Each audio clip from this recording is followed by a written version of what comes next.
ஹாய்டாமா எல்லாருக்கும் வணக்கம். இன்றைக்கி பார்த்திங்கன்னா மே தினம் 1.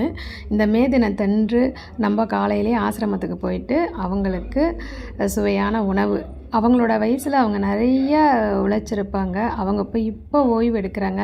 அவங்களுக்கு நம்மனால முடிஞ்ச ஒரு உதவி, மனிதாபிமானத்தோடு அவங்களுக்கு சாப்பாடு கொடுக்குறோம். நம்ம இதில் ரொம்ப ரொம்ப சந்தோஷம் என்னென்னா, இந்த மாதிரி விஷயங்கள் நல்ல நாளில் செய்கிறது எனக்கு ரொம்ப.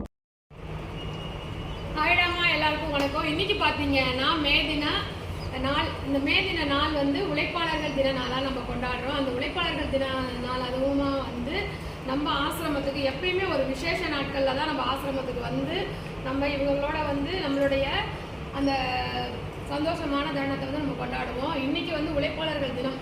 இவங்களோட வாழ்க்கையில் எவ்வளவோ நல்லது கெட்டது எல்லாத்துக்குமே செஞ்சுருப்பாங்க, பயங்கரமாக உழைச்சிருப்பாங்க இவங்க ஆனால் இன்றைக்கி ஒரு இடத்துல அமைதியாக உட்காந்துருக்காங்க அப்படின்னா, இவங்க எந்த இடத்துலையுமே மனசளவில் நொந்துடக்கூடாது, அவங்க எப்பயுமே சந்தோஷமாக இருக்கணும் அப்படின்ற ஒரே ஒரு காரணத்துக்காக இன்றைக்கி இவங்களுக்கு நம்ம காலையில் உணவு கொடுக்குறதா முடிவு பண்ணி இன்றைக்கி வந்திருக்கேன். அது மட்டும் இல்லை, இன்றைக்கி தம்பியோட பிறந்த நாள். ஸோ அதுக்கும் வந்திருக்கேன்.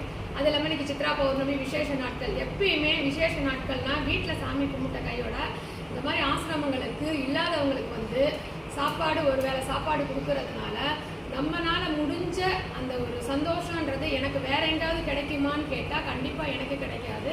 எனக்கு இந்த மாதிரி இவங்களுக்கு சாப்பாடு கொடுக்கறதுல, இவங்க முகத்தை பார்க்கறதுல தான் எனக்கான சந்தோஷம் இருக்குது.